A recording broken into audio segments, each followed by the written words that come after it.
Hey guys, so I wanted to do a video today on how to overcome your addictions. For me, I had a pornography addiction for 15 years actually. I was exposed when I was very young. It's probably about 10, 11, 12. I can't remember exactly when, but I probably got addicted when I was about 15. And from 15 to 30, I watched porn. I wouldn't say that excessively until really like I was 27, 28, 29. I'm 30 now. So just within the last few years.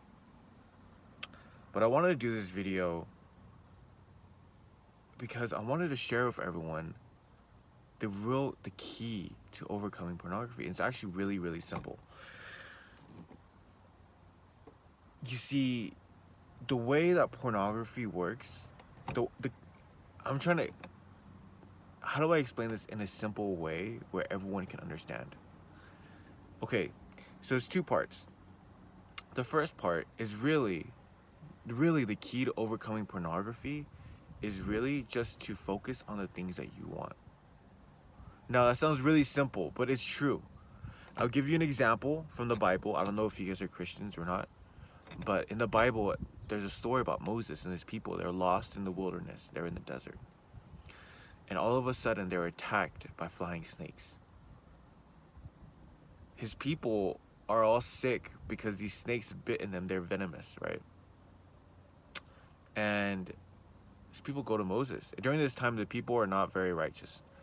They go to Moses and they ask Moses, like, hey, Moses, can you go and talk to God and tell us, like, how we can be healed? Moses prays to Heavenly Father, to God, and God tells him, all you have to do is put a snake on your brass staff, a brass snake on the staff. And all the people have to do is look up at the staff, and they will be healed.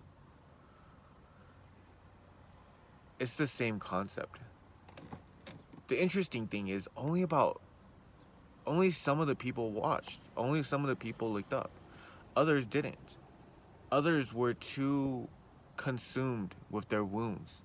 They were looking elsewhere to be healed, when all they really needed to do was look up and change the focus from their wound to the snake on the staff.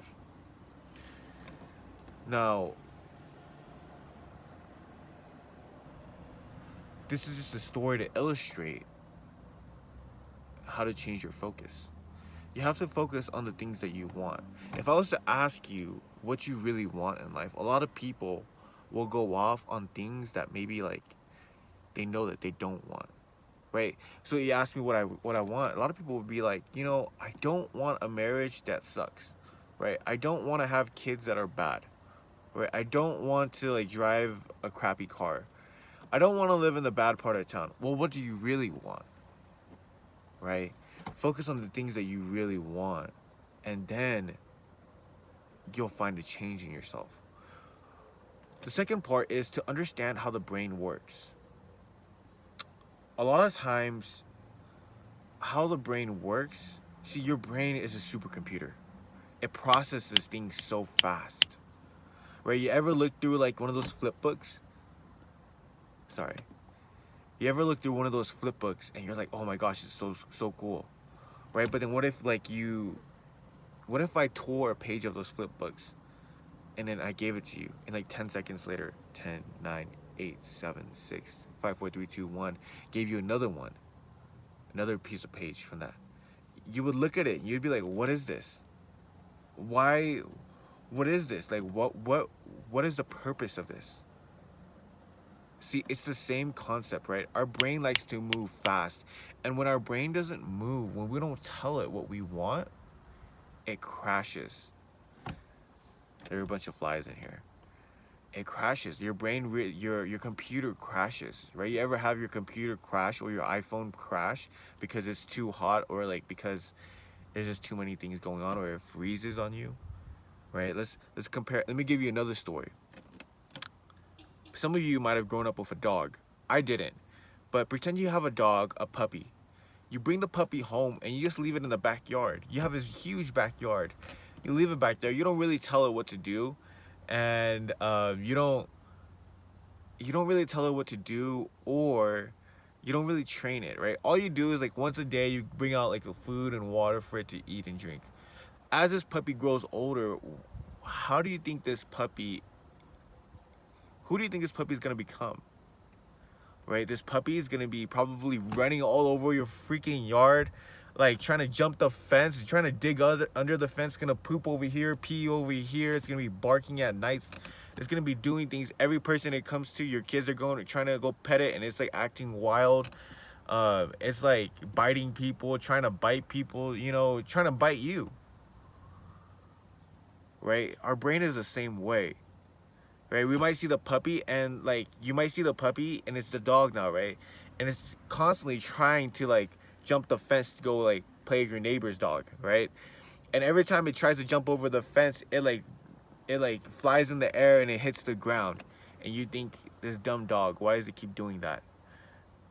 Well, the thing is, it's the same concept, right? That's your puppy's closest way of progressing. So it's trying to progress. Your brain is doing the same thing.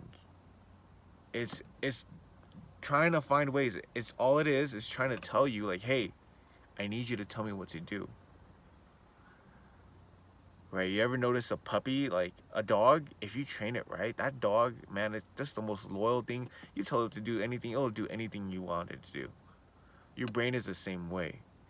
And when you don't know what you want, your brain is self-destructing. Right? So it's two parts, kind of. And really, all it is focusing on the things that you want. I thought I'd share this message with you guys. I hope it finds you guys well. Of course there's a lot more, but at its core, it's really simple. And I found that it's helped me so much in my life. And although I'm not perfect, and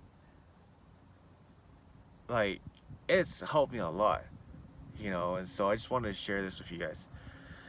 Take care. I love you guys, and I hope this video finds you guys well. Okay, bye.